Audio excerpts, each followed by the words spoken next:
잠언 22장 4절부터 6절 함께 읽습니다. 겸손과 여호와를 경외함의 보응은 재물과 영광과 생명이니라.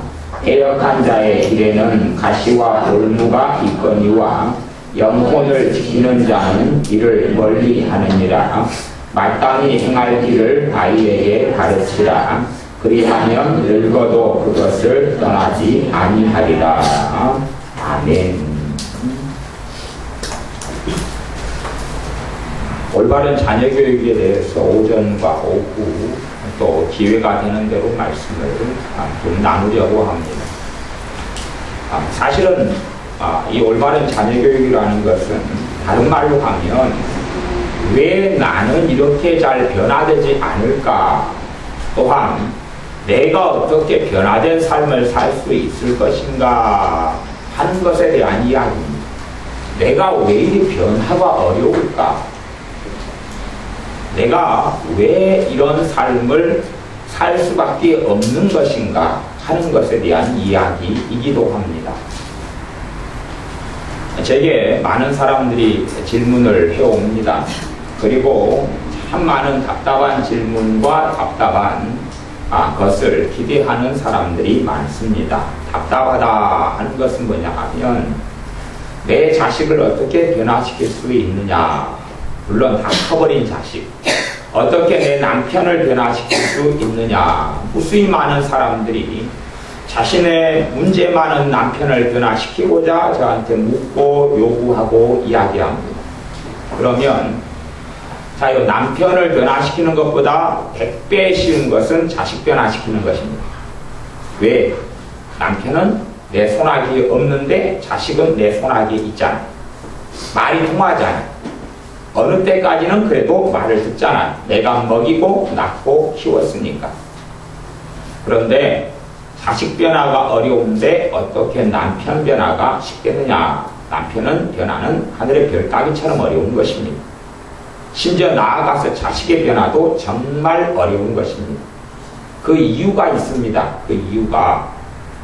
그래서 하나님께서는 잠언 22장 6절에 마땅히 행할 길을 아이에게 가르치라. 그리하면 늙어도 그것을 떠나지 아니하리라. 다른 말씀에는 아이의 심령에는 미련한 것이 얽혔나니 채찍이 이를 쫓아내리라. 아이의 마음에는 미련한 것이 얽혀있다 그랬습니다. 자, 봐보세요. 두려움이 있다 그러면 두려움을 가지고 한번 기도를 받아요. 그럼 두려움이 사라져버린다, 그런 건 없습니다. 그런 건 없어요. 그게 가능했다면 하나님께서는 여호수아에게 그렇게 이야기 안 합니다. 두려워하지 말라, 놀라지 말라라고 이야기 안 합니다. 그렇게 할 필요가 없지요. 왜요? 하나님께서 여호수아에게 두려움만 쫓아내줘 버리면 되기 때문에 그렇습니다. 최고의 기도의 사람이 성경에는 몇 명이 있는데 그 중에 첫 번째 꼽을 수 있는 사람은 모세고, 두 번째 꼽는 사람은 다윗이고, 사무엘이고, 또 나아가서는 신약 성경은 사도 바울입니다. 물론 우리 주님을 제외하고. 그런데 모세가 중보기도를 통해서 멸망될 이스라엘 백성을 살려냈지만 모세가 아무리 기도해도 이스라엘 백성은 변화되지 않았습니다. 멸망될 것은 살려내도 백성은 변화되지 않습니다. 사무엘이 아무리 기도의 사람이었어도 자기의 자식들의 타락과 하나님을 떠나는 것을 막을 수 없었습니다. 다윗 같은 기도의 사람이 어디 있습니까? 시편에 얼마나 많은 기도들이 나와 있습니까? 다윗이 했던. 그러나 다윗의 자식들은 자식이 자식을 강간하고 자식이 자식을 죽이고, 압살롬은 죽어나가고, 암논은 여동생을 강간하고, 압살롬은 암논을 죽이고, 그렇게 살아가고 그렇게 멸망합니다. 물론 솔로몬도 처음에는 믿음의 사람이었다가 나중에는 하나님을 떠나고 하나님을 벗어나며 온갖 우상 숭배로 가득한 삶을 삽니다. 봐보세요. 사람이 성장하는 과정이 그렇습니다. 태어나면 어떤 면에서 백지로 태어납니다. 하지만 본질적으로는 죄인으로 태어납니다. 그래서 죄된 성향과 경향과 그걸 가지고 태어납니다. 우리는 자식이 어리면 우리 눈에 보기에는 깨끗하게 보입니다. 자식이 어리기 때문에 우리 눈에는 아이가 죄도 없고 흠도 없게 보이는 것 같습니다. 특별히 할머니, 할아버지 눈에는 애들이 눈에 넣어도 안 아프게 보입니다.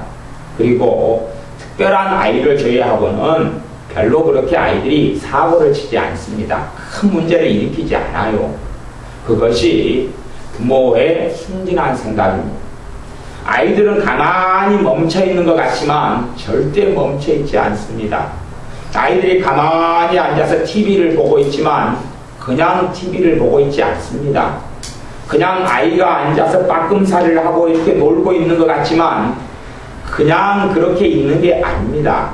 아이는 온갖 악하고 더러운 것을 받아들이는 중에 있는 것입니다. 어떤 사건이 아이의 주변에 벌어지면 아이는 가만히 있지 않습니다. 온갖 두려움을 마음속에 받아들이고 품고 먹습니다. 그리고 두려움으로 아이의 인성이 형성됩니다. 두려움으로 아이의 생각과 감정이 형성됩니다. 어른들이요, 어릴 때부터 근심으로 살아온 분들이 근심하지 말라는 하나님의 말씀을 듣습니다. 그러나 근심을 스톱시키고 멈출 수가 없습니다. 아니, 멈출 수 있지만 어떤 사람은 좀 쉽고 어떤 사람은 굉장히 어렵습니다. 심지어 어떤 사람은 거의 불가능한 것처럼 느껴집니다. 근심을 너무 오래 하고 살아서 근심하는 것이 삶의 스타일이고 삶의 방식이고 삶의 가치관이고 삶의 습관이고 그리고 이 마음속에 온갖 근심이 가득 들어차 버린 사람은 믿음의 사람으로 살기가 어렵습니다. 근심과 믿음은 공존하기 어려운 것입니다. 하나님을 신뢰하고 믿는 믿음하고 근심이 함께 두 개가 있기는 굉장히 어렵습니다. 어릴 때부터 아이가 근심하고 있는데 어른 눈에는 보이지 않습니다. 아무 문제 없게 보입니다. 아이는 잘 놀고 있게 보입니다. 아이가 오락을 합니다. 가령 어른이 오락을 한다면 비행기를 폭파시키고 뭘 잡아 죽이고 그런 오락을 한다면 어른은 걸릴 수 있는 채가 있어요. 다시 이야기하면 그것을 가지고 심각한 문제거리까지 마음속에 받아들이지를 않습니다. 옛날 전설고향을 어른이 본다든지 그래도 적절하게 어른은 감정과 생각을 조절합니다. 그런데 똑같은 것을 아이가 봤을 때 아이가 받는 충격은 10배 이상입니다. 그러한 TV를 아이들은 매일 보고 살아간다고 생각해 보십시오. 매일 TV 앞에 쭈그리고 있다고 생각해 보십시오.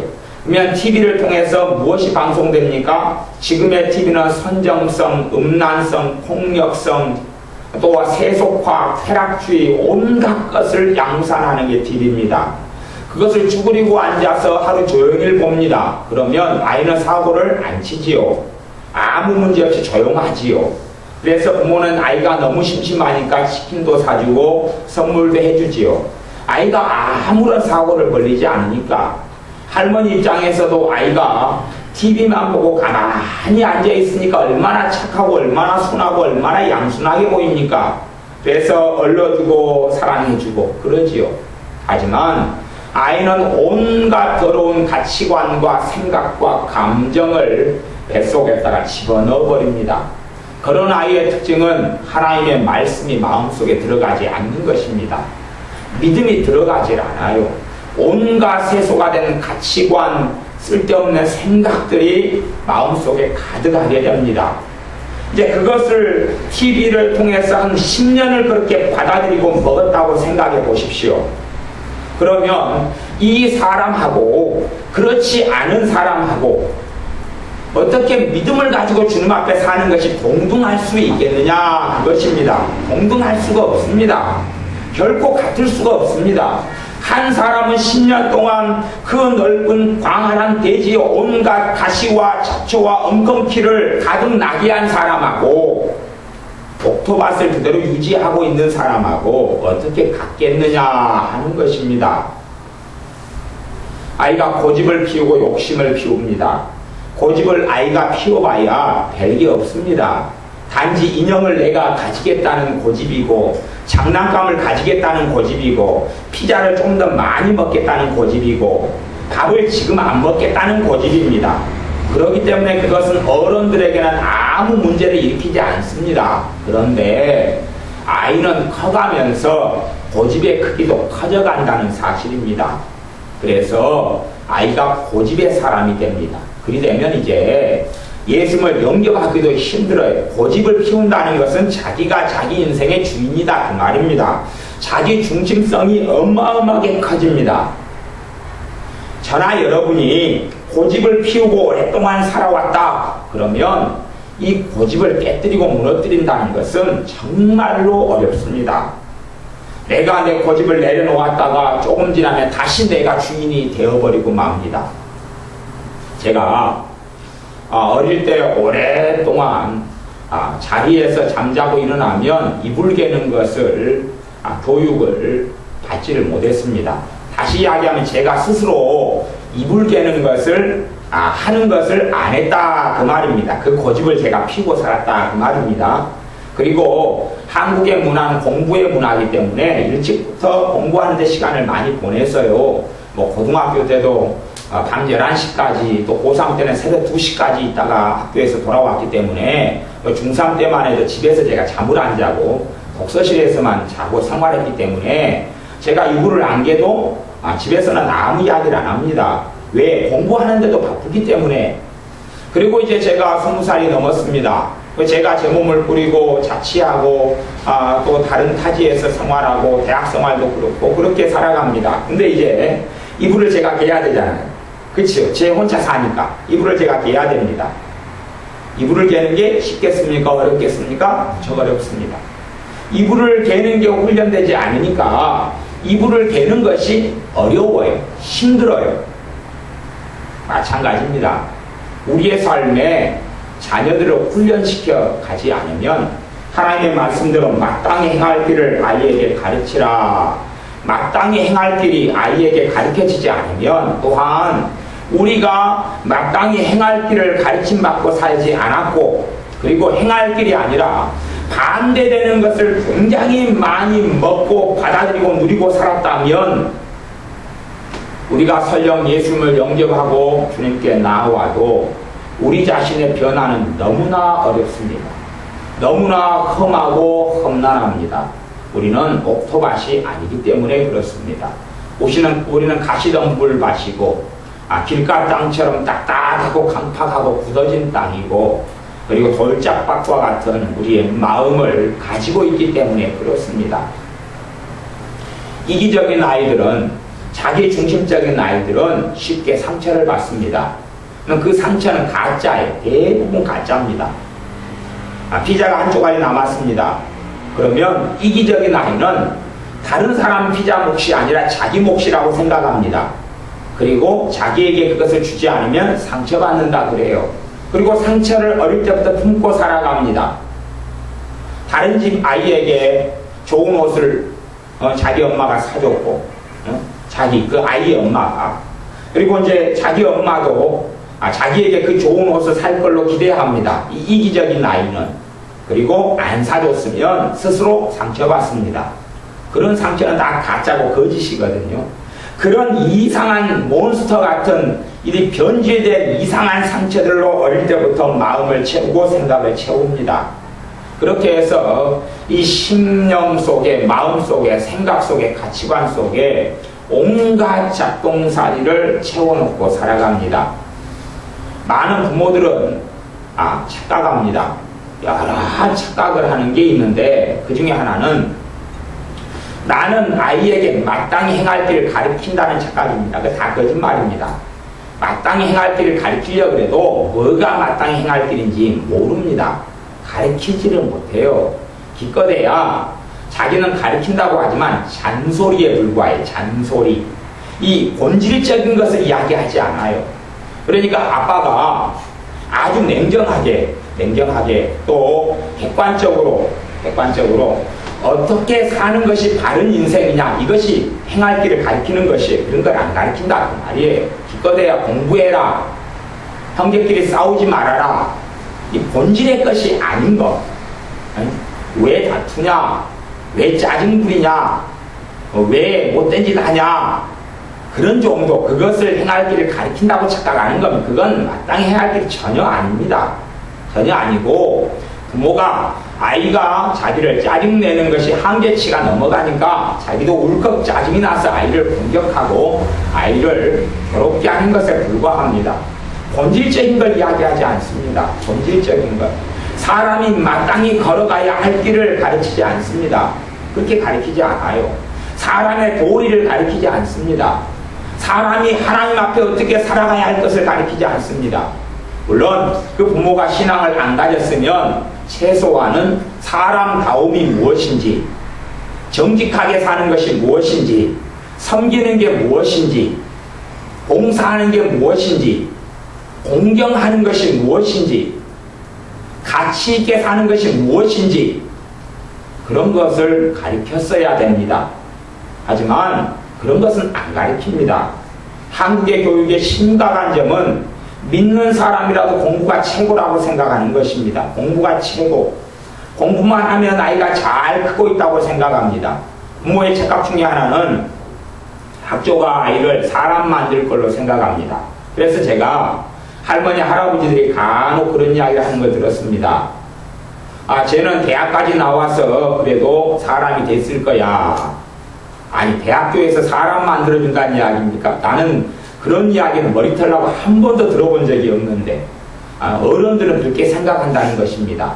학교를 안 나온 어른들은, 아니면 대학을 안 나오고 고등학교를 안 나온 어른들은 고등학교 가면 사람을 만들어줄 줄 알고, 초등학교 가면 사람을 만들어줄 줄 알고, 중학교 가면 사람을 만들어줄 줄 알고, 대학교 가면 인성교육을 시켜줄 줄 압니다. 그런 건 하나도 없습니다. 오히려 아이가 학교에 가면 더 망가집니다. 중학교로 가면 더 망가지고 유감스러운 이야기입니다. 유감스러운 이야기지만 학교에 가면 친구들로부터 온갖 더러운 걸 받아들입니다. 온갖 욕심, 탐욕, 탐심, 다툼, 시기, 거짓말, 이간질, 온갖 걸 받아들이며 또한 온갖 걸 행하고 살아오는 것이 학교 생활입니다. 중학교 마찬가지. 대학교는 또 말할 것이 없습니다. 한국의 어느 학교 과정이든지, 그게 초등학교든 중학교든 고등학교든 대학교든 결코 사람 만드는 곳이 학교가 아닙니다. 그건 정말로 어리석은 착각입니다. 학교에서는 바르게 사는 것이 무엇인지 안 가르칩니다. 올바로 사는 게 무엇인지 안 가르칩니다. 그리고 지금은 이제 학교 선생님들조차도 이제는 하나의 직업으로 변질된 지가 오래돼서 선생님다운 선생님도 없을 뿐만 아니라 바르게 가르치려는 의지를 가진 선생님이 있다 해도 아이들은 절대 말을 듣지 않습니다. 생각해 보십시오. 자기가 낳은, 자기를 낳아주신 부모 말도 안 듣는 아이가 아니 어떻게 선생님 말을 듣습니까? 생각해 보십시오. 그게 가능할 것 같습니까? 부모 말을 듣지도 않는데 선생님 말을 듣는다? 그건 불가능한 일입니다. 지 멋대로 지내다가 오는 것입니다. 외향적인 아이는 외향적으로 멋대로 지내다가 오고, 조용한 아이는 내성적으로 멋대로 지내다가 오는 것입니다.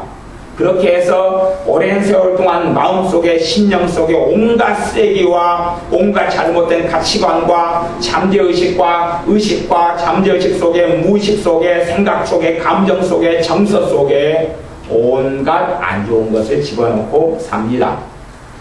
그리고 어른이 되었습니다.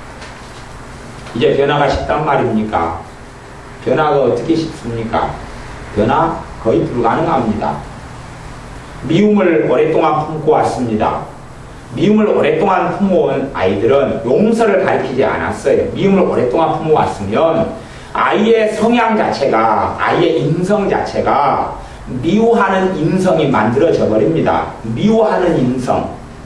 미워하는 인성이 만들어져서 무슨 일만 벌어지면 원인을 상대방에게, 책임을 상대방에게 떠넘기고 상대방을 미워하는 것에 익숙합니다. 그런 경향으로 흘러간다, 그런 이야기입니다. 심리학에서는 원숭이 실험을 많이 하고 개 실험도 많이 합니다. 물론 가장 기본적인 실험이죠. 밥을 줍니다. 그리고 밥을 주면서 종을 땡땡땡 치면 개가 달려와서 먹습니다. 자주 반복하면 밥 주는 시간이 종 치는 시간을 개가 압니다. 그 다음에는 정말 땡땡땡 쳐도 개 입에서 침이 뚝뚝뚝 떨어집니다. 똑같습니다. 사람도 같습니다. 미움으로 그 아이의 인생이 훈련되어져 버렸으면 무슨 일만 벌어지면 아이는 미워할 거리를 찾아서 미워합니다. 이제 우리는 아이 시절을 지나왔고 청소년 시절, 청년 시절을 지나왔습니다. 그러면 내가 미움으로 가득한 인생, 용서를 모르는 삶을 살았다면 어떻게 용서하기가 쉽단 말입니까? 그건 정말 어렵습니다. 왜? 내가 용서하고 사랑해 하기보다는 미워하고 증오한 데 익숙하기 때문에 그렇습니다. 내 욕심만 차리고 살아온 사람들은 다른 사람을 배려하고 섬기는 것이 정말로 어렵습니다. 정말 어려워요. 왜냐하면 내 욕심이 가득 내 안에 쌓여 있는데 어떻게 배려하고 섬기는 삶을 살기가 쉽단 말입니까? 그건 정말로 어렵습니다. 그렇게 살아온 사람이 예를 들어 내 남편이라면 어떻게 변화된단 말입니까? 어떻게 변화되죠? 자요, 봐보세요. 우리는 우리 자신입니다. 그리고 우리가 바른 교육도 받지 못했거나 그러거나 내가 쓸모없는 걸 잔뜩 받아들이고 살았습니다. 그리고 우리는 이제 하나님의 말씀대로 변화되고 싶어 합니다. 우리는 그걸 원합니다. 하지만 우리가 쉽게 변화됩니까? 안 됩니까? 안 되잖아요. 쉽게 변화 안 되잖아요. 내가 하나님 나를 변화시켜 주옵소서 기도해도 쉽게 변화 안 되잖아요. 그러면 예를 들어 변화시켜야 될 사람은 남편이다. 그 사람은 불신자다. 안 믿는 사람이다. 그리고 그 사람은 원치 않아요. 나도 변화가 안 되는데 저 사람이 변화된다고요? 하나님 나를 변화시켜 주옵소서라고 기도해도 변화가 쉽게 일어나지 않는데 저 사람이 변화된다고요? 어불성설 이야기합니다. 그래서 하나님을 원망하는 사람들을 보면 그런 원망을 해요. 자기 남편 변화시켜달라고 10년을 기도했답니다. 근데 왜 하나님 안 들어주냐고 원망합니다. 하나님은 그런 거 들어준다는 이야기 하신 적 없습니다. 하나님은 그런 거 들어준다는 이야기 한 적 없습니다. 기도에는 응답해 주신다 그랬어요. 하지만 하나님의 말씀에 어긋나는 것을 응답해 주신다고 하신 적은 없습니다. 무슨 말이냐 하면 봐보세요. 내가 남편을 변화시켜달라고 기도합니다. 그러면 분명히 내가 믿음의 기도를 하면 성령님께서 남편에게 역사하십니다. 변화를 시킨다는 게 아니라 감동으로 역사하셔요. 마음을 열도록. 하지만 강팍한 사람일수록 받아들입니까? 거부합니까? 거부합니다. 여러분이 자신이 변화되기 위해 기도하면 성령의 역사가 나타납니다. 믿음의 기도만큼 하나님의 말씀에 근거해서. 그러나 내가 받아들일 때에 조금의 한 걸음을 디딜 뿐입니다. 성령 충만이 있습니다. 성령 세례가 있습니다. 반드시 신자는 성령 세례와 성령 충만을 받고 살아가야 합니다. 너희는 술 취하지 말라. 이는 방탕한 것이니 오직 성령 충만을 받으라 라고 말씀합니다. 자, 성령 세례와 충만을 받은 사람은 얼마나 큰 은혜가 있고 얼마나 큰 기쁨이 있는지를 압니다. 그런데 성령 충만이 왔다 해서 내가 변화된다? 그거하고는 다릅니다. 성령 충만이 왔어요. 기쁨이 왔어요. 내가 변화된다? 아니요. 그거 틀립니다. 성령 충만이 오면요. 성령 충만이 오면 내 안에 있는 게 다 빠져나가거나 처리되거나 그런 일이 벌어지지 않습니다. 성령 충만이 와도 주체는 누굽니까? 나입니다. 나. 성령 충만이 왔다 해서 주체가 성령님이 되시지 않습니다. 성령님이 주체가 아니라 내가 주체입니다. 그리고 이제 성령 충만이 왔을 때는 아주 내 자신이 변화되기 좋은 상태가 됩니다. 은혜가 있는 상태가 됩니다. 하나님의 평안이 있는 상태가 됩니다. 마음을 보통 때보다 지키기가 아주 좋은 상태가 됩니다. 아주 좋은 상태가 돼요. 하지만 성령님께서 충만을 통하여 감동하시고 역사하실 때 내가 따라가야 됩니다. 그래야지 계속된 성령 충만이 나타납니다. 그런데 내가 따라가질 않아요. 성령 충만을 통해서 기쁨이 있어요. 평안이 있어요. 은혜가 있어요. 그런데 성령 충만을 내가 따라가질 않아요. 성령님이 역사하시면 내가 순종하질 않아요. 거슬리고 거역해요. 그래서 말씀에는 성령님을 소멸하지 말라 그랬습니다. 거절하고 거슬려요. 성령님의 충만이 소멸되고 사라져가기 시작합니다. 평안을 잃어가기 시작하고 기쁨을 잃어가기 시작합니다. 즐거움을 잃어가기 시작하고 주님을 사랑하는 마음이 식어져가고 사라져가기 시작합니다. 성령님께서 충만으로 역사하셔도 그 당사자가 순종하고 따라가야 되는데 거절하고 거부하면 성령님의 충만함이 사라지고 없어집니다. 많은 사람은 성령 충만만 받으면 자동으로 뭔가가 해결될 줄로 생각하지만 성령 충만하고 자동으로 자기의 삶이 해결되고 나아지는 것하고는 다릅니다. 전혀 다른 것입니다. 그렇기 때문에 제가 사람들을 보아오면 만나오면 이 잘못된 인성, 잘못된 삶, 잘못된 가치관, 잘못된 이기심, 또한 자중심, 자존심, 등등 상처, 별의별 걸로 얼룩지고 많이 가진 사람이 성령 충만을 받아서 어쩔 줄을 모르고 기뻐하고 감사하고 평안합니다. 그런데 어떤 사람은 3일 만에 끝나버립니다. 어떤 사람은 2주일 만에 끝나버립니다. 보통은요, 좀 어느 정도 괜찮게 자라고 성장한 사람들은요, 그래도 성령 충만을 한 반년 정도로 유지해야 됩니다.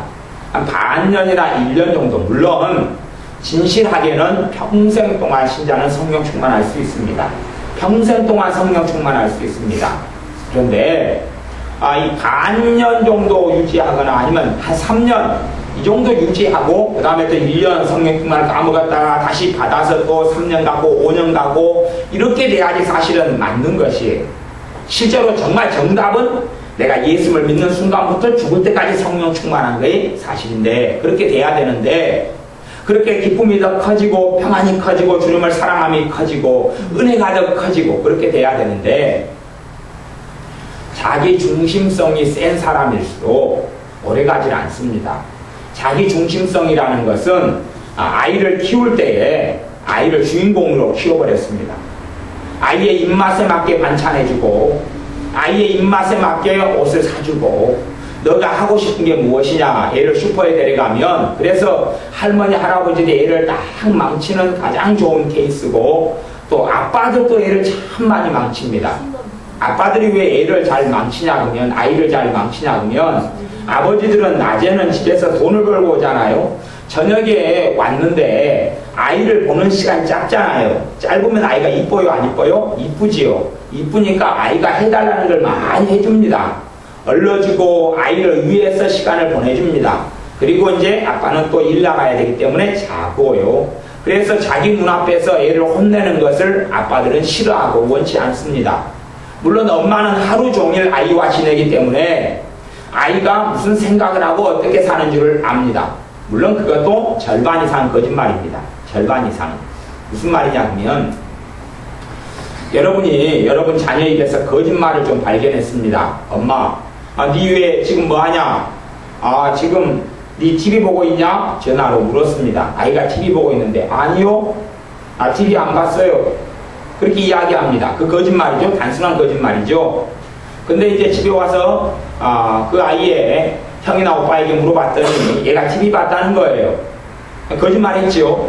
그럼 그 거짓말은요 몇 번 했냐 그러면요 100번 넘게 했습니다. 한 번 현장에 걸리면요 평균적으로는 보통 한 50번 정도 거짓말 한 겁니다. 한 50번 정도 거짓말 해가지고 몇 번 드러난 거예요? 한 번 드러난 거예요. 그걸 아셔야 되는데 그걸 몰라요. 참 부모들이 순진해요. 그래서 제가 우리 애들한테 물어봤잖아요. 너희들은 너희 엄마 아빠 머리 꼭대기에 앉아있냐 밑에 앉아있냐 그러면 어디에 앉아있어요? 머리 꼭대기에 앉아있다고 애들이 이야기해요. 야 세연아 자, 너 그래도 너희 엄마가 아빠가 어떻게 행동하는지를 다 계산되지? 대부분 집에 와서 너가 어떻게 하면 어떤 반응이 나타날지 다 알잖아. 다 안다고 그래요. 다 알아요. 애들은요, 어른들 머리 꼭대기에 앉아 있습니다. 어른들요, 정말 단순합니다. 애들이요, 이용해 먹고 데리고 놀기는 너무 좋습니다. 어른이 아이들을 끌고 가는 게 아니라 아이들이 어른을 끌고 가는 삶을 삽니다. 그러면 이제 이 아이가 예수님 중심으로, 하나님 중심으로 예수님 믿어도 살기가 쉽겠습니까? 커서요? 커서 정말 불가능하고 어렵습니다. 지금의 어른들은 차라리 굉장히 좋은 위치에 있습니다. 왜냐하면 옛날에 한국적인 삶이, 한국의 삶이 가난하고 힘든 삶이 많았기 때문에 아이들이 삶의 중심이 되기가 어려웠어요. 생존이 중심, 사는 것이 중심, 먹고 사는 것이 중심이 되었거니와 또한 자식들 숫자가 많았어요. 애들 숫자가 많았기 때문에 단지 애들은 모여 살고 또 서열이 있고 그리고 언니, 동생, 누나 그 밑에서 어울려 살아야 됐어요.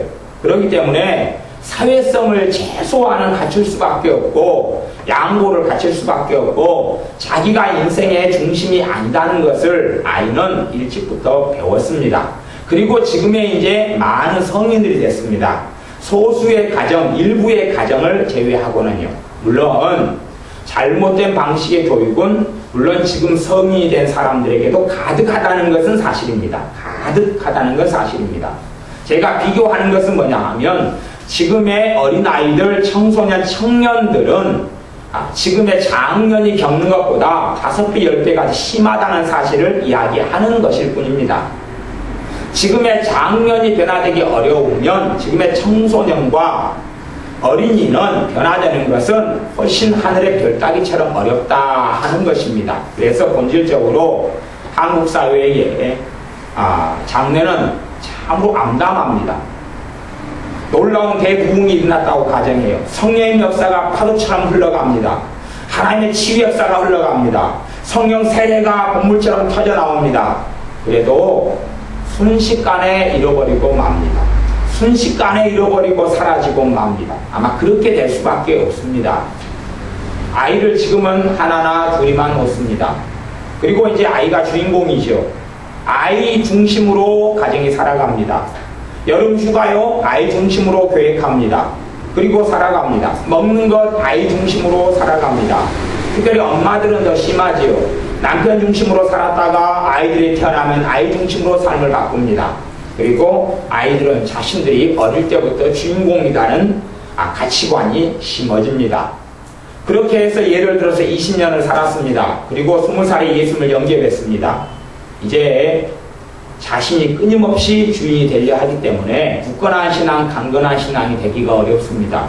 내가 왕이기 때문에, 내가 주인이기 때문에, 내가 주인공이기 때문에 전능하신 창조주 하나님도 나를 주인공으로 섬겨야 된다는 의식이 안에가 강하기 때문에 그렇습니다. 성령님의 사람으로 살기가 어렵습니다. 조금 상처받으면 왜 하나님 나를 힘들게 하고 상처받게 합니까? 라고 합니다. 자신의 인생이 제일 중요하고 자신의 평안과 복지와 행복이 제일 중요한 이상한 사람으로 변해 있습니다. 그래서 아이에게 마땅히 행할 길을 어릴 때부터 가르치지 않으면 그렇게 자라고 성장한 어른, 그렇게 자라는 청소년 정도만 돼도 변화는 정말로 어렵습니다. 우리 교회는 어찌됐든 방학 때 되면 아이들이 교회에서 함께 모여 지냅니다. 함께 모여 지내고 생활합니다. 그리고 이제 10살이다 이렇게 해도 자기 중심적으로 이기적으로 되어서 교회에서 함께 지내는 10살은 방학 동안 한 달을 지내면 조금 바뀝니다. 조금 바뀌어요. 조금 바뀌어가지고 다시 집에 가면 제자리로 돌아갑니다. 며칠 만에 돌아갑니다. 아니면 한 주일 만에 돌아갑니다. 한 달 만에 제자리로 다시 돌아갑니다. 왜요? 집에서는 또 애를 과거의 방식으로 그렇게 키우거든요. 그래서 그런 경우는 별로 그렇게 효과가 없습니다. 물론 당장은 변하고 그러지만 다시 집에 가면 지가 왕인데 변화될 이유가 있습니까? 없습니까? 변화될 이유가 없습니다. 다르게 좀 가르쳐 놓으면 애가 좀 변했다 싶으면 집에 갔다가 오면 제자로 변해 있습니다. 물론 가령 서울에서 방학 때 되면 오는 애 우리 민지 현민이가 있어요. 민지현민이가 있는데 민지현민이는 굉장히 안 좋을 때 왔는데 지금은 참 많이 변화됐습니다. 또 내일부터 기도원에서 집회를 하게 될 텐데 올 거예요. 많이 변화됐어요. 왜냐하면 민지현민이 엄마가 정신을 정확히 차리고 아이들을 시킨 대로 가르친 대로 바르게 말씀으로 양육하고 있기 때문에 그렇습니다. 초달하는 걸 배워서 아이를 제대로 초달시키고 존댓말을 시키고 순종을 시키고 그렇게 양육하니까 아이들이 방학 동안에 한 2번 지금 지내고 서울에 지내다 갔는데 변화된 것이 점점점 더 많이 변화되어져 갑니다. 그리고 아이들의 마음에는 은혜가 더 많이 임해 있고 평안이 더 많이 임해 있고 믿음의 아이들로 되어져 가고 있습니다. 물론 우리 교회 아이들이라 해서 집에서 협조해 주지 않고 동일하게 하지 않는 가정은 왔다가 가면 제자리거나 아니면 시간이 지나가면 당연히 점점점 안 좋아져 버립니다. 아이들이 안 좋은 건 혼자 놔뒀을 때는 모릅니다. 혼자 놔뒀을 때는 몰라요. 같이 어울리게 놔두면 안 좋은 아이들은 빨리 검게 물들어 버립니다. 이 안 좋은 상태가 안 좋은 아이와 만나면 심화되어져서 빨리 더럽고 검게 변해버립니다. 그래서 안 좋은 친구의 말에 귀 기울이기 쉽고 그들과 어울리기 아주 좋은 상태가 되어 있습니다. 아이들은요, 아이들이 하는 일은 크게 2가지입니다. 하나는 TV 보기, 하나는 핸드폰으로 게임하기, 아니면 컴퓨터로 게임하기. 그것이 아이들의 인생의, 지금 아이들의 인생의 중심입니다. 컴퓨터와 TV, 게임. 이것이 아이들의 인생의 중심입니다. 대부분 그렇게 살아갑니다. 서울 아이들 닌텐도 안 가지고 있는 아이들 별로 없습니다. 주일학교 가면요, 서울 아이들은요, 주일학교 예배 시간에 닌텐도 게임합니다. 게임하고 있고, 심지어 학교에서 선물을 주고 상품을 줘도 닌텐도 게임기를 줄 정도로 그렇게 합니다. 그러면 게임을 하면서 사람을 죽이고 뭘 죽이고 파괴시키고 그런 아이가 어떻게 정상으로 돌아온단 말입니까? 온갖 안 좋은 쓰레기를 하루 종일 받아들이고 있습니다. 물론 부모 입장에서는 아무 문제가 없죠. 얘가 남을 때리는 것도 아니고 아니 돈을 도둑질하는 것도 아니니까. 그것은 어른의 기준입니다. 그래서 어른들을 정말로 순진하다 그러는 것입니다. 나아가서 어른들은 자기 어릴 때를 잘 기억하지 않습니다. 그런데 어른들은 반드시 자기 어릴 때를 기억하셔야 될 겁니다. 내가 어릴 때 어떤 심성과 어떤 마음으로 살아왔는지, 내가 어떤 두려움을 가지고 살아왔는지, 어떤 일마다 사건마다 어떻게 두려워했는지, 어떻게 욕심 부렸는지, 어떻게 탐욕을 부렸는지, 어떻게 고집을 키웠는지를 돌이켜 보셔야 됩니다. 그 상황보다 지금 아이들, 청소년들의 상황은 10배나 심각하다는 것을 아셔야 됩니다. 그렇게 양육하고 그렇게 커졌습니다. 그렇게 삐뚤어진 길로 자식이 나갔습니다. 그러면 우리가 이야기합니다. 하나님께 기도합니다. 하나님 내 자식을 좀 변화시켜 주십시오. 그게 변화가 된다고요? 그게 변화가 되려면요, 하나님 나를 변화시켜 주십시오. 그렇게 해가지고 내가 변화되는 것이 있다면 그것보다 1000배만큼이 어렵다고 생각하시면 됩니다. 여러분이 자신을 위해 기도하고 말씀대로 살고 회개하고 그러면서 변화되지 원하지 않는 아이를 위해서, 주님을 찾지 않는 아이를 위해서 변화되기를 위해 기도합니다. 그러면 그것보다 1000배의 노력을 여러분이 하시면 여러분이 변화되는 것만큼은 변화될 가능성이 있다. 그것이 가능성의 이야기에 불과합니다. 자녀들에게 요구되는 첫 번째 덕목은 뭐냐 하면, 너희는 아버지와 어머니를 주 안에서 공경하라. 다시 이야기하면 내 부모에게 순종하라 하는 것입니다. 그게 10계명에 있는 최고의 계명입니다. 그러면 이제 아이들이 정상으로 바르게 살아왔느냐 살아오지 않느냐는 쉽게 테스트할 수 있습니다. 쉽게 테스트는 어떻게 하냐 하면 명령을 해보면 되지요. 명령을 해보면 됩니다. 내 기도가 아이들에게 먹힐 것이냐 먹히지 않을 것이냐, 내가 내 자녀를 위해 하는 기도가 효과가 있을 것이냐 없을 것이냐, 그건 알 수가 있습니다. 내게 부모에게 순종하는 아이에게는 부모가 기도해도 그 기도가 역사합니다. 하지만 부모에게 순종하지 않는 아이는, 아이가 아무리 겉으로 보기에는 도둑질 안 하고 못되게 안 살아도 굉장히 강팍한 것입니다.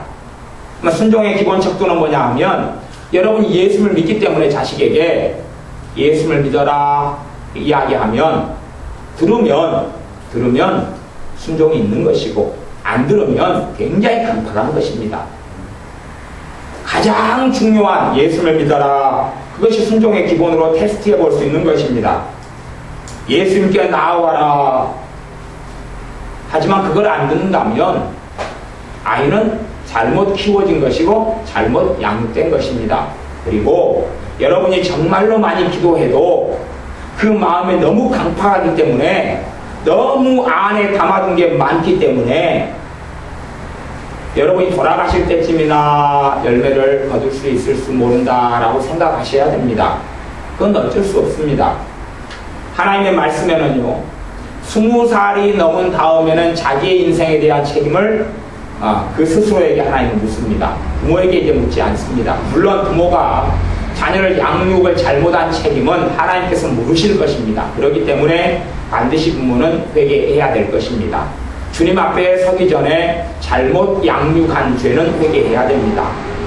하지만 이제 20살이 넘은 아이는 자기의 인생에 대한 책임을 하나님은 그 사람에게 지웁니다. 그래서 출애굽기 말씀이나 신명기 말씀 같은데, 민수기 말씀 같은 데는 이스라엘 백성이 하나님께 거역했을 때에 하나님께서 심판을 내린 사람들은 20살부터였습니다. 20살 때부터 하나님께서 광야 40년 동안에 다 죽이셨습니다. 하나님을 원망하고 불신앙한 책임을 20살 때부터 물었기 때문에, 거꾸로 이야기하면 20살이 지난 다음부터는 부모가 많이 기도해도 별로 열매를 거두지 못한다는 사실을 기억하셔야 됩니다. 20살 아래까지가 그래도 최선의 결과를 얻을 수 있는 연령대가 됩니다. 20살 밑에까지가. 그리고 어리면 어릴수록 더 좋은 결과를 맺을 수 있습니다. 어리면 어릴수록 아이가 강팍하지 않으면 강팍하지 않을수록, 고집이 세고 이기적이지 않으면 않을수록, 순종을 더 배우게 하면 할수록 그렇습니다. 그렇기 때문에 부모가 자녀를 순종하는 자식을 만들 때라야, 그때라야 아주 기본 단추 하나를 채웠다, 그렇게 말할 수 있습니다. 그래서 성경에 하나님의 교회에서 주의 종의 자격, 하나님의 사람, 하나님께서 인정하는 사람의 자격이 뭐냐 하면 자식을 순종하게 만들어 놓아야 하나님이 할 수 있다고 그랬습니다. 그게 첫 번째 일이 됩니다. 물론 요즘에는 그것이 다 이루어지지 않지만 하나님의 엄밀한 하나님의 말씀 요구는 자식을 순종하게 만들어 놓아야 한다 하는 것입니다. 그래서 뭐 자식이 좋아하는 피자를 먹어라, 자식이 왜 안 하겠어요? 하겠지요. 순종의 기준은 아이가 하기 싫어하는 것을 시키는 것입니다. 그렇게 할 때 아이가 따르느냐, 궁시렁거리지 않고 불평하지 않고 원망하지 않고 따르느냐. 우리 승혜가 있는데, 우리 승혜가 3층에서 열심히 성경 공부하겠죠? 예배드리겠죠? 그러면 승혜가 맨 처음에 교회에 왔을 때에 얘는 뭘 시키면 안 해요. 또 뭘 시키면 하면서도 궁시렁궁시렁 얼마나 불평불만을 많이 하는지. 어제도 뭘 짐을 들고 가라, 해수욕장 자기 놀러 가면서 짐들이 여러 개잖아요. 짐을 들고 가라 그랬더니 짐 하나 들고 가면서 왜 내가 그래야 되느냐, 그리고 궁시렁대요. 저한테 한 소리 들었죠. 그거예요. 자기가 이기적이니까 뭘 들면서 궁시렁궁시렁대요. 그 정도까지. 변화되려면 시간이 많이 걸려요. 왜냐하면 지엄마 지아빠가 애를 키우면서 떠받들고 키우고 이기적으로 키웠거든요. 자기 중심적으로 키웠거든요. 애가 악하거나 나쁜 애는 아니에요. 그것하고 다릅니다. 그런데 사실은 그 이기적인 것을 나쁘다 그러는 것입니다. 자기 중심적이다는 것은 사실은 악하다 그러는 것인데, 부모나 할머니, 할아버지들은 악한 기준, 성경의 기준을 모릅니다. 그냥 세상의 기준과 자기 기준으로 아이가 착한데, 아이가 선한데 그러는 것입니다. 아이가 마땅히 어릴 때부터 행할 길을 가르치지 않으면 온갖 잘못된 걸로 나아가게 됩니다. 오늘 읽었던 말씀 잠언 22장 본문만 잠깐 다루고 이제 말씀을 마무리하겠습니다. 겸손과 여호와를 경외함의 보응은 재물과 영광과 생명이니라. 재물과 영광과 생명, 세 가지를 얻게 하려면 생명은 두 가지 의미를 가집니다. 하나는 영원한 생명을 얻게 되는 것, 천국. 두 번째는 이 땅에 살면서 건강하게 사는 것, 그것을 얻게 되고 그 다음에 재물을 얻게 되고 영광 높아진다 그 말입니다. 두 가지가 있을 때 하나는 겸손 또 하나는 전능하신 하나님 여호와 아버지 하나님을 경외하는 것, 하나님을 경외하는 것, 하나님을 두려워하는 것, 하나님을 섬기는 것, 하나님 중심의 삶을 사는 것, 그럴 때에 얻게 되는 게 재물과 영광과 생명입니다. 그렇기 때문에 부모가 자식에게 줄 수 있는 최고의 축복은 자기 중심이 아니라 하나님 중심으로 살게 하는 것, 하나님을 경외하는 것. 그러면 하나님을 경외하는 가장 기본적인 것은 뭐냐 하면 하나님을 경외한다 그 말은 그냥 있는 게 아니라 하나님을 경외하는 출발은 뭐냐 하면 중심은 뭐냐 하면 하나님의 말씀을 따르지 않고는 하나님 경외하는 게 없습니다. 하나님 말씀에 순종하는 것 없이는 하나님을 경외하는 게 없습니다. 그냥 교회 다닌다 하나님 경외하는 게 아닙니다. 찬송가 부른다 하나님 경외하는 것 아닙니다. 기도한다 하나님 경외하는 것 아닙니다. 하나님 말씀이 마음에 새겨져 있어서 말씀대로 사는 것, 그것이 하나님을 경외하는 것입니다. 그렇게 가르치고 훈련시켜 놓으면 얻게 되는 게 세 가지죠. 재물과 영광과 생명입니다. 그 다음에 겸손, 자기를 낮추는 것, 그리고 다른 사람을 낮게 여기는 것. 다시 말하면 겸손의 중심은 뭐냐 하면 다른 사람을 존중하는 것입니다. 겸손의 중심은 다른 사람을 존중하는 것입니다. 나보다 남을 낮게 여기라, 내가 무가치하다 그런 이야기가 아니라 다른 사람을 존중하는 것, 형을 존중하고 동생을 존중하는 것, 친구를 존중하는 것. 이제 겸손을 알아보려면 자기보다 공부 못하는 아이, 자기보다 못난 아이, 자기보다 옷을 더럽게 입고 있느냐 없느냐를 알 수가 있습니다.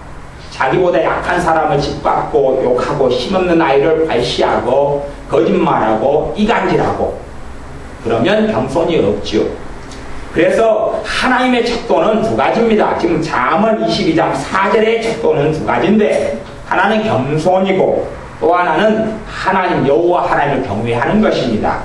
여호와 하나님을 경외하는 사람은 무엇을 가져요? 하나님의 말씀을 가집니다. 하나님의 말씀을 가지고 말씀을 새깁니다. 그렇기 때문에 부모에게 너희는 앉았을 때든지 일어섰을 때든지 누웠을 때든지 길을 행할 때든지 하나님의 말씀을 가르치고 강론해라. 아이를 바르게 양육하는 책임은 학교에 있지도 않고 교회에 있지도 않습니다. 그건 부모에게 있습니다. 아이를 바르게 가르쳐라. 교회는 바르게 가르쳐라. 주의 종은 바르게 가르쳐라. 성경에 그거 한 구절도 없습니다. 그래서 아이들에 대한 양육 책임은 하나님께서는 교회에 안 묻습니다. 무조건 부모에게 묻습니다. 그럼 꼭 아셔야 됩니다. 부모 자식을 바르게 양육하는 건 책임은 하나님께서 부모에게 주셨습니다. 안 그러면 교회를 고아원으로 만들어가지고 다 호적을 고아원에다가 집어넣고 그렇게 하겠지요. 근데 안 그렇습니다. 부모 자식으로 주었기 때문에 부모에게 하나님은 책임을 묻습니다. 그리고 하나님의 말씀을 가르쳐야 될 책임 부모에게 있습니다. 교회는 도와주는 것이지 주된 것이 아닙니다. 보조. 그러면 봐보세요. 요리사 보조가 있습니다. 요리사가 꼼짝도 안 해요. 요리사 보조가 양파를 다듬어줘요. 시금치를 다듬어줘요. 그리고 줘요. 요리가 됩니까 안 됩니까? 요리사가 요리를 해야 되고 보조는 당근을 다듬어주고 그리고 감자를 씻어주고 여기 있습니다. 그러는 건 아닙니까? 식용유 가져왔나? 여기 있습니다. 하지만 식용유를 부어서 튀김을 안 만듭니다. 그럼 요리가 하나도 안 되지요. 교회의 주일학교는 보조에 불과합니다. 보조에 불과하고 주 요리사가 움직이지 않으면 아무것도 안 되는 것이에요. 아무것도 안 되는 것입니다. 학교는 절대 아이들 양육을 바르게 할 수 없습니다. 그래서 의식 있는 부모들은 요즘에는 홈스쿨링을 합니다. 다시 이야기하면 아이를 학교에 안 보냅니다, 이제. 왜냐하면 학교가 얼마나 잘못돼 가고 얼마나 그런 아이들끼리 모여가지고 있어요. 30명이다 그러면 그 이기적이고 하루 내내 게임하고 TV에 있는 문화, 가치관, 세속주의, 탐욕, 탐심, 이기심, 욕심, 폭력성 이것으로 하루 내내 가득 채운 아이들이 학교에 30명이 모여 있어요. 그리고 이 애들과 하루 종일 어울려 살다가 옵니다. 정상이 된다고요? 친구들하고 어울리면 어울릴수록 아이는 망가집니다. 그래서 안 좋은 아이의 특징 중에 하나는 두 가지죠. 하나는 꼼짝도 안 하는 것, 두 번째는 아이들과 많이 어울리는 것. 너무 소극적이어서 주도성이 없는 것, 그것도 굉장히 안 좋아진 것입니다. 집에서요, 얘가 조용하게 있고 착하게 있어요. 착한 것이 아니라요, 이제 오후에 더 말씀을 자세히 나누겠지만, 아이 이제 자아상이 안 만들어져 버린 것이, 자기가 없는 것이, 자기가 없어요. 동물만 남았습니다. 먹는 것, 입는 것, 노는 것, 게임하는 것, TV 보는 것만 있고, 자기 인생 때문에 자기가 스스로 개척하고 자기 발전을 도모하는 것이 아이에게 없어요. 자기 발전을 아이가 스스로 도모하는 것이 있을 때에 아이의 자아가, 정체성이 아이가 스스로 자기를 만들어가고 세워간 것인데 그것이 없다, 그 말이에요. 아이에게 필요한 것은 부모가 다 해주고 도와주고, 그래서 아이는 개, 돼지 같이 변해 있습니다. 먹는 것, 입는 것, 노는 것. 개 풀어놓으면 얼마나 잘 놀고 돌아다닙니까? 노는 것 아주 잘합니다. 먹는 것 아주 잘합니다. 그러나 아이가 정말 해야 될 책임, 해야 될 자기 인생의 발전을 위한 준비, 스스로 해야 될 것, 그것은 안 합니다. 조금의 문제만 만나도 어렵다, 힘들다, 짜증 부리고, 그리고 낙심하고 좌절합니다. 아주 잘못된 교육이 되었기 때문에 그렇습니다. 그리고 그런 사람이 커서 어른이 되고 성인이 됐습니다. 이 강팍하고요, 이기적이어서 성령님이 감동해도 받아들이질 않습니다. 하나님의 역사는 반드시 하나 필요한 게 있는데, 하나님에게서 결실을 거두려면 하나님이 요구하는 조건이 많이 있지만 그 중에 으뜸으로 칠 수 있는 게 하나 있는데, 그건 뭐냐 하면 인내라는 것입니다. 인내라는 것이. 인내로 인하여 결실하느니라. 옥토밭 기름진 밭에서는 하나님의 말씀을 지키고 인내하여 결실한다 그랬습니다. 인내하여 30대, 60대, 100대를 거둔다 그랬습니다. 그런데 아이가 인내심이 없습니다. 예수를 믿고 돌아와서도 인내하지 않습니다. 우리가 자식을 중보기도 해줘도 자식이 인내하지 않습니다. 아무런 열매를 거둘 수가 없다 하는 것입니다. 그래서 결국은 바르게 말씀을 가르쳐야 되고, 제가 어릴 때부터 이불 개는 것을 안 해와서 지금 나이든 지금도 이불 개는 것이 어려운 것처럼 그렇게 어려운 인생을 살 수밖에 없습니다. 그래서 여러분의 변화가 더딘 것입니다. 여러분이 어릴 때부터 싸우고 받아들여오고 마음속에 가득하고 채워온 이기심, 상처, 자기중심성, 두려움, 두려움으로 내가 체질이 그렇게 돼 있는데 어떻게 두려움이 한순간에 사라진단 말입니까? 50년이면 50년 동안 두려움을 먹고 마셨는데, 한이면 한을 50년 동안 품고 살았는데요. 그렇게 내가 체질이 변해 있는데 어떻게 바뀐다 그 말입니까? 우리가 다른 지역에 가서 어떤 사람은 물을 마시면 물이 잘 안 먹히고 연치는 사람도 있습니다. 그 풍토가 안 맞아서 그렇다 그러지요. 왜냐하면 체질이 그렇게 변화되어 있기 때문에 그렇습니다. 그것 이상으로 더 심각한 것은 내가 내 마음속에 무엇을 계속 받아들였느냐는 것입니다. 아이가 가만히 있으면서 용서 받아들이고 사랑을 받아들이고 온유로 마음을 채우고 기쁨으로 채우고 평안으로 채우고, 아이가 기뻐하고 웃을 때가 언제인지 봐보십시오. 기뻐하고 웃을 때는요, 장난감 사주고 같이 놀아주고 비유 맞춰주고 음식 해주고 게임해주고 놀러 데려갈 때 웃는 것에 불과합니다. 정말로 웃어야 되고 기뻐해야 될 때는 전혀 움직이지 않습니다. 소극적인 아이는, 이기적인 아이는 절대 그렇게 되어져서 감정이 하나님을 따르는 훈련이 안 되었는데 바르게 될 수 없습니다. 그래서 어른이 된 우리 자체가 변화가 너무 어려운 것입니다. 온갖 쓰레기를 많이 받아들였을수록 어려운 것입니다. 잘못된 삶, 잘못된 가치관, 잘못된 이기성, 잘못된 생각으로 많이 살아왔을수록 변화가 어렵습니다. 그렇기 때문에 어린아이를 둔 여러분은 아이를 마땅히 행할 길을 하나님의 말씀을 가지고 가르쳐야 됩니다. 기본적으로 부모를 공경하는 것, 순종하는 것을 꼭 가르쳐야 됩니다. 품을 떠나 20살이 넘기 전에, 또한 여러분은 하나님의 자녀로 거듭난 여러분은, 하나님의 자녀인 여러분은 이제 스스로를 교육을 시키셔야 됩니다. 스스로를 교육시켜서 첫째 하나님께 순종하는 것을 경험하셔야 되고, 말씀대로 살려고 발버둥 거치고 애도 쓰고 그리고 기도도 하고 그렇게 하는 것을 훈련하셔야 됩니다. 인내하지 않고 그냥 하나님이 알아서 다 해주겠거니 하는 어리광을 피우지 마십시오. 어른답게 서서 하나님께 어리광을 피우지 마십시오. 그건 안 통하는 것입니다. 하나님, 나는 꼼짝 안 할 테니 나를 행복하게 좀 만들어 보십시오. 그건 안 통하는 것입니다. 하나님, 나는 꼼짝 안 할 테니까 내 자식 좀 변화시켜 보십시오. 안 통하는 것입니다. 하나님, 나는 꼼짝 안 할 테니까 나를 행복하게 만들어 보십시오. 안 통합니다. 하나님, 내 삶에 문제가 많은데 나는 꼼짝 안 할 테니 문제 해결해 보십시오. 안 통합니다. 하나님, 돈 문제가 많고 재정 때문에 힘든데 나는 꼼짝 안 할 테니 하나님 돈 문제 해결해 보십시오. 안 통합니다. 그런 어리광 피울 필요 없습니다. 하나님은 그런 것 들어준다고 이야기하신 적이 없기 때문에 그렇습니다. 자기 마음대로 하나님을 재단하지 말고 하나님 말씀을 보고 확인하십시오. 그래서 하나님 말씀대로 여러분을 다시금 교육하십시오. 하나님 말씀을 통하여 마음과 생각의 변화를 받으라 그랬습니다. 그리고 너희 몸을 하나님께서 기뻐하시는 거룩한 산제사, 산제물로 드리라. 그런 삶을 한 걸음 한 걸음 한 걸음 살아가야 됩니다. 그러나 그런 어려운 삶을 자식들에게까지 주어줄 수는 없습니다. 지금의 자식들은 훨씬 더 힘들고 고통스럽고 어려운 길을 걸어갈 것이고 이기적으로 자란 아이들은 10중 8구 지옥에 갑니다. 10중 8구 지옥에 갑니다. 저는 그거 참 많이 봤습니다. 물론 아직은 애들이 다 안 죽었지요. 그런데 어떤 걸 봤냐 그러면 오늘 예수님 영접했습니다. 오늘 성령세를 받았습니다. 3주 뒤에 만났는데 불신자가 돼 있습니다. 분명히 예수님도 영접했고 방언까지 받았습니다. 3주 뒤에 불신자라니까요. 오늘 예수님 영접했습니다. 한 달 뒤에 만났는데 믿음이 없어졌습니다. 오늘 예수님을 영접했습니다. 3개월 뒤에 만났는데 믿음이 없습니다. 다시 예수님 영접시켰습니다. 그런데 3개월 전보다 영접이 잘 안 됩니다. 믿음이 약간 옛날보다 흐립니다. 다시 3개월 또 지난 다음에 예수님 영접시켰습니다. 불신자로 남고 예수님 영접 안 해버립니다. 이제 왜요? 이기적인데요. 자기중심적인데요. 심지어 의존적인 삶, 자기가 없는 헛개비 인생인데요. 그렇기 때문에 아이들이 예수님 영접해도 오래가지도 않고 주님을 방금 부인해버립니다. 그렇기 때문에 지옥에 갈 수밖에 없지요. 그럴 수밖에 없습니다.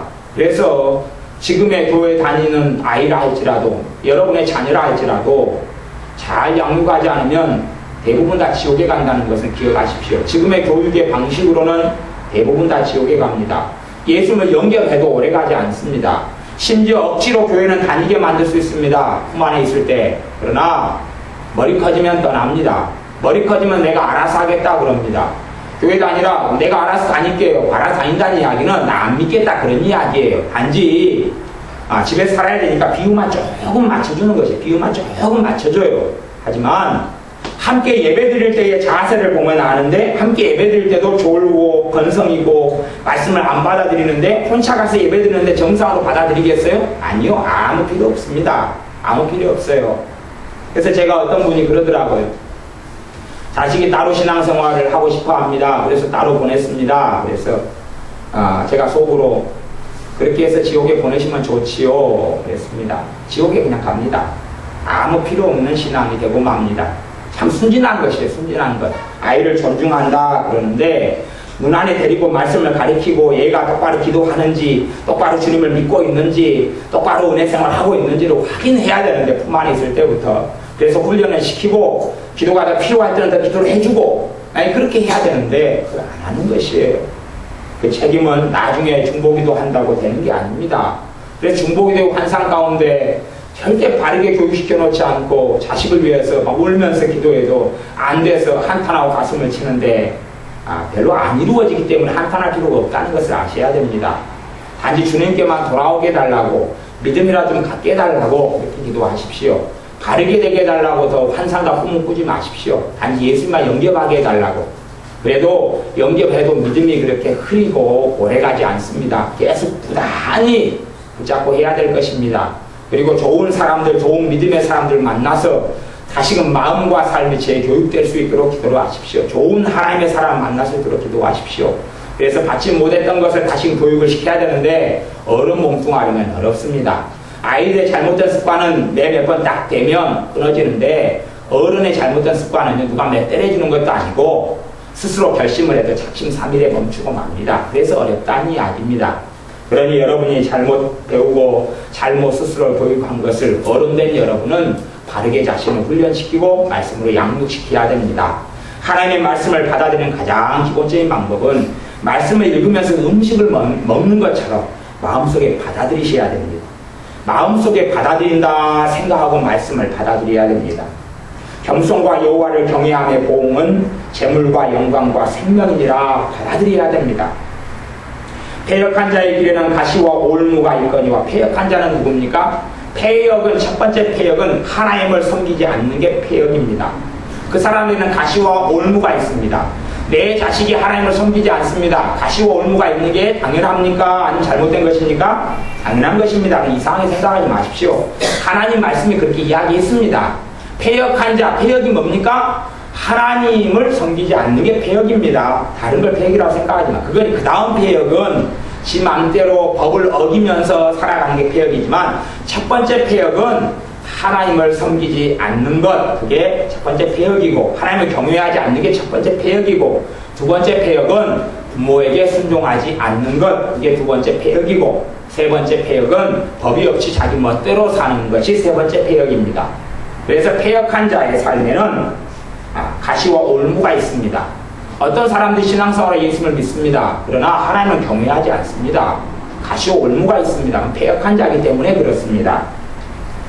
그래 영혼을 지키는 자는 이를 멀리하느니라. 패역한 삶을 멀리한다.